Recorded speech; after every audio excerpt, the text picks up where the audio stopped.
Cricket ইতিহাসে বাংলাদেশের সবচেয়ে বড় নামগুলোর একটি সাকিব আল হাসান। বছরের পর বছর ব্যাট ও বল হাতে অসংখ্য ম্যাচে দলকে টেনে তুলেছেন তিনি। সাকিব আল হাসানের সেরা 10টি ওয়ানডে ইনিংস নিয়ে এই বিশেষ আয়োজন। নাম্বার 10, 97 রান বনাম ওয়েস্ট ইন্ডিজ। সেঞ্চুরি না পেলেও এই ইনিংসটি ছিল অত্যন্ত গুরুত্বপূর্ণ।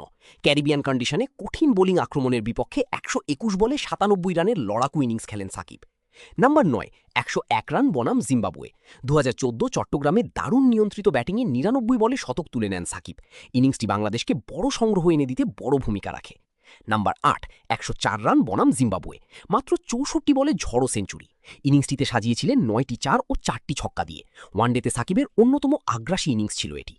নাম্বার 7, 105 রান বনাম জিম্বাবুয়ে। মাত্র 69 বলে অপরাজিত 105 রান করে সাকিব দেখিয়েছিলেন বিধ্বংসী রূপ। স্ট্রাইক রেট ছিল 152-এর বেশি। নাম্বার 6, 106 রান বনাম নিউজিল্যান্ড। 2010 সালে মিরপুরে নিউজিল্যান্ডের বিপক্ষে দুর্দান্ত শতক। 113 বলে করেন 106 রান। নাম্বার 5, 108 রান বনাম পাকিস্তান। পাকিস্তানের মাটিতে শতক করা সবসময়ই কঠিন, কিন্তু সাকিব দায়িত্বশীল ব্যাটিংয়ে তুলে নেন অসাধারণ একটি সেঞ্চুরি। 120 বলে 108 রানের একটি দুর্দান্ত ইনিংস উপহার দেন বাংলাদেশি ভক্তদেরকে। নাম্বার 4, 114 রান বনাম নিউজিল্যান্ড। 2017 চ্যাম্পিয়ন্স ট্রফিতে নিউজিল্যান্ডের বিপক্ষে মাহমুদুল্লাহর সঙ্গে গড়া ঐতিহাসিক জুটি আজও বাংলাদেশের ক্রিকেট ইতিহাসের অন্যতম সেরা অধ্যায়। সেই ইনিংসে সাকিব 115 বলে 114 রান করেন। নাম্বার 3, 121 রান বনাম ইংল্যান্ড।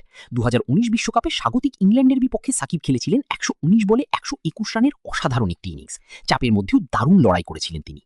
নাম্বার 2, 124 রান বনাম ওয়েস্ট ইন্ডিজ। 2019 সালের বিশ্বকাপে মাত্র 99 বলে অপরাজিত 124 রান করে জয় ছিনিয়ে আনেন। বিশ্বকাপে বাংলাদেশের অন্যতম সেরা রান চেজে সামনে থেকে নেতৃত্ব দেন সাকিব। নাম্বার 1, 134 রান বনাম কানাডা। তরুণ বয়সেই সাকিব দেখিয়েছিলেন নিজের সামর্থ্য। 152 বলে অপরাজিত 134 রানের ইনিংসটি এখনও ওয়ানডেতে সাকিবের সর্বোচ্চ রানের ইনিংস হয়ে আছে।